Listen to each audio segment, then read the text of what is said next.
If you've got shellfish waters around the coast, or lakes or lochs that are prone to phosphate contamination, we specialize in designing systems that will meet the requirements of the regulator. Look for a site that has a watercourse. Even a ditch in England would be helpful. That gives you flexibility, allows you the flexibility to either have a septic tank or a sewage treatment plant. Try and have your site not too undulating.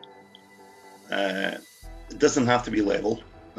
Wee slopes would be great, but you don't want to be pumping drainage up and down or very deep excavations.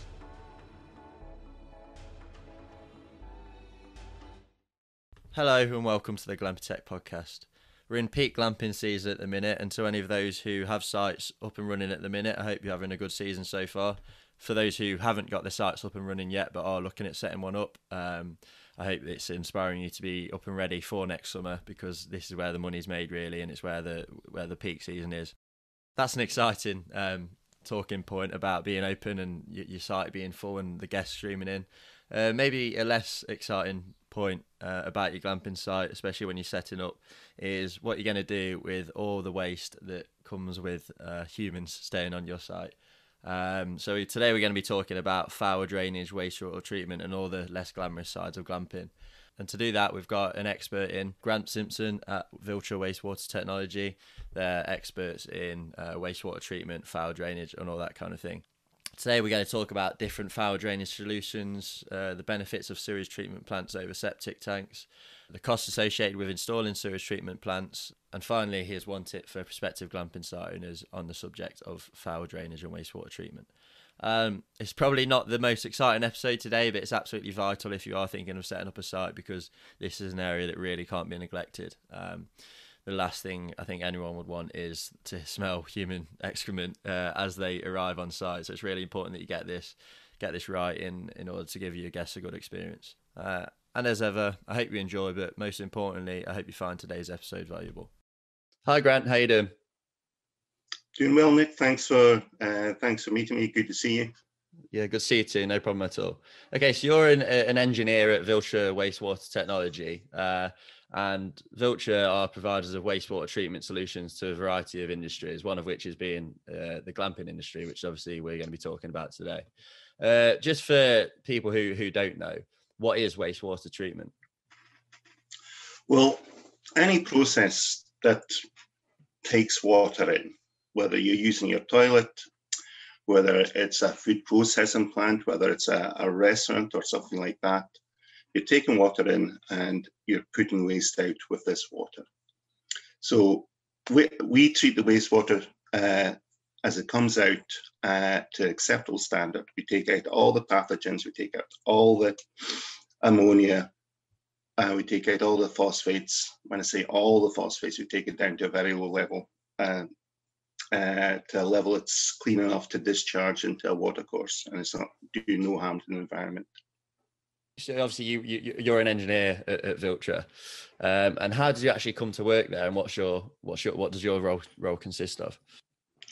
Well, I think I'm best described perhaps as a sales engineer, because I will take your initial inquiry. Someone will come with an idea for a glamping site, or possibly through yourselves as well, and realize needs some sort of treatment for the toilets and whatever else they've got inside. They may have a small cafe or a bistro as well. Realize they've got to have some sort of treatment there. So I'll take the initial inquiry. I'll pop out and see them, discuss the options, because there are options available that may not require a brand new spanking wastewater treatment plant. We can maybe modify what's there already. I'll take that inquiry, we'll get it priced up, we'll get it designed, and taken back to the client. If everything's okay with that, I'll then be on site, just looking over the installation. We can install them as well, but oftentimes the ground workers on site, and he's quite capable of doing it because it's really plug and play technology. There's nothing majorly complicated about it. But I'll be hands on for that, and at the end I'll commission it. So I look after all that type of work in Scotland and the north of England. And this might seem like a bit of an obvious question, but why do you need foul drainage at glamping sites? Well, you've got there's three types of drainage, I suppose. You've got your surface water, where the rain comes down and it sheds off your glamping units or your houses or whatever. That's got to be dealt with in a separate manner from the second type, which is grey water. That's the type of stuff you get from a shower, which is slightly less contaminated. Or hot tubs as well, you could say are slightly less contaminated. But the foul drainage, that's the stuff that needs to be treated by the wastewater plant, because that's all your solid waste going down when you go to the toilet. That's the food prep, that's grease, that's oils, that type of thing. So that what comes in must go out. You're generally looking around about, each person is going to produce about 150 litres of wastewater a day. And that's got to go somewhere, otherwise it's just going to get flooded out, and it will stink, and it'll be not very nice, not very glamorous. So the wastewater treatment takes all that away, treats it to a really high level, and then you can discharge it either to the ground or, like I said earlier, to direct to a water course. Okay, and what are the different options for foul drainage? Well, you can start from, there's a few different options. Like you can start with a composting toilet. They're not great in a holiday situation. I think they're very good if you know the procedure. There's actually a technique you've got to use. Yourself and me, we would have to sit down on the toilet to pee rather than stand up. And it's difficult to get people to do that when they're on holiday. It's when they come in, they're just going to have the same habit and continue using the toilet, the same technique as you always use. And it's important for a composting toilet that you separate the liquids from the solids. So that's an off-grid system. You don't need electric or anything like that, obviously, or you don't even need water supply. But it's not great for a camping site, in my opinion. Yeah, we advocate for our clients higher end sites. We want to push them towards a higher end because we think that will help them, draw guests in, and that certainly wouldn't fit within that category. I don't think. No, it's a very niche market, but for that market, it can work. But for a mass market, for everyday Joe coming in, it's really not very attractive. The next step up would be a holding tank or a cesspit. They're legal in England and Wales, but they're not legal elsewhere in the country. And you can have a plastic tank or something underneath your glamping pod. And what goes in is your wastewater. But like I say, each person is producing 150 litres a day. That tank soon fills up, and you're going to have to empty that, I would say, probably once a month. And that's the emptying procedure isn't pretty. You want to do that. And to be fair, not the emptying procedures for any of the systems isn't pretty, but you don't want to be doing that in front of your guests. Mm-hmm. Because smells linger. The thought of them actually sitting over a holding tank or something like that isn't pleasant for them either. And of course, you're emptying that every month. That's going to cost you 250, 300, 350 quid, possibly a lot more depending on the number of pods you got. So that's a short-term solution. But again, if you're wanting to get up and running, it's worth looking at. Then you go into the septic tanks, which is by far the commonest wastewater solution. Basically, you have a minimum of 2 chambers. The wastewater comes in the first chamber and drops down, allows all the solids to settle. And then there's an overspill over a baffle, where the cleaner liquor empties into the second chamber, settles again, and discharges through a pipe. Now, septic tanks can no longer discharge to a watercourse. I know in England there's rules trying to retrofit everything. In Scotland, you can still have a septic tank going into a watercourse if it was a historical one. If you've had it for 50 years, fine, you can still carry on, but certainly no new applications would be permitted to go into a watercourse. So it goes into a soakaway, and a soakaway is a collection of pipes surrounded by gravel, and the size of the soakaway would be dependent on number of people using the system and how good the surrounding soil allows it to dissipate away. So a sandy soil is going to rush away quite quickly. The clay soil is probably going to fail. And this is where your sewage treatment plants begin to come into, because they're normally powered by electric. You can, our systems, we aerate the second chamber. We have 3 chambers. We aerate the second chamber, and that encourages growth of microbes on the media that we have there, and that treats the water to a really high standard. It covers it with a biofilm. And that can also go to a soakaway, although your soakaway can be smaller by about 20%.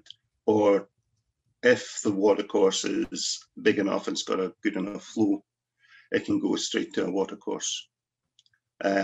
Some people like to have at least a partial soakaway before it gets into the watercourse, so that in the very good weather, the drier weather, the type of weather that glamping sites will be full to capacity, there's a better chance of some percolation into the soil. Because discharge to soil is always the preferred method. And so, do Viltra specialise in the sewage treatment plants over the septic tanks? Yes, that's what we do. We design a range of standard products that would almost be off the shelf, I suppose. A customer can come in and say, I've got 3 lodges or 3 glamping pods. I need something that will serve 12 people. We can have that out to them. But a real speciality is in the more sensitive areas. For example, if you've got shellfish waters around the coast, or lakes or lochs that are prone to phosphate intrusion, I would rather say phosphate contamination. We specialize in designing systems that will meet the requirements of the regulator, whether that's the Environment Agency, Natural Resources Wales, or SEPA, or NIE in Ireland, Northern Ireland. That is relevant, because I was looking at a recent plan decision recently, and they were mentioning, it went over my head a bit, but they were talking about the level of phosphates in the water and things like that. And, I don't know what that means, but, being sensitive to the specific area, I suppose, is relevant. And that's why, having someone who can adjust their product to the specific area and the local surroundings is important. Well, your clients, people setting up these sites, they wanted to be in a really nice area. That's part of the attraction. You can put a glamping pod in your back garden, I suppose, but where you make your real money is when you've got something beautiful to actually look at. And those type of areas, they are protected, and we can design our systems to meet those protections. And so if you're comparing, you said septic tanks were probably the most common method. What are the specific benefits of a sewage treatment plant over a septic tank? The benefits are that you get a much cleaner effluent out of it, and it's much more versatile. I mentioned earlier that if you've got a clay soil, likelihood is that it's going to fail. We will go out and do soil tests, or any engineer will go out and do soil tests, and they will measure how quickly the water goes away in a little sump in a hole. And for a septic tank to work, you really want that water, which is about 300 millimeters deep, you really want that to go away 3 times within about 6 or 7 hours. Anything over that, you're just not going to get anything soaking away, and your soak away will fail, and effluent will rise to the surface, and you'll get sewage lying over the surface of the ground. So as septic tanks can't go to a water course now, if you're lucky enough to have a water course, or even if you can pump to a water course, a sewage treatment plant would be the preferred option there. In fact, it wins hands down. If you've got a very tight site and the ground was suitable for a soak away with a sewage treatment plant, because it's a cleaner effluent, again, it's 20% less area. So that sometimes helps. Fit it into your site, into your plot. Conversely, if it's a very big site, you'd save 20% on materials on the stone and the pipework. And that would outweigh the cost of the increased price of a sewage treatment plant, because they are more expensive than a septic tank. Right, and let's talk about money then. What are the sort of costs associated with the installation, maintenance and servicing of sewage treatment plants? Sure. If you had a situation where you had 3 one-bedroomed pods, that would give you a population of 6, because there's going to be 2 people in each pod.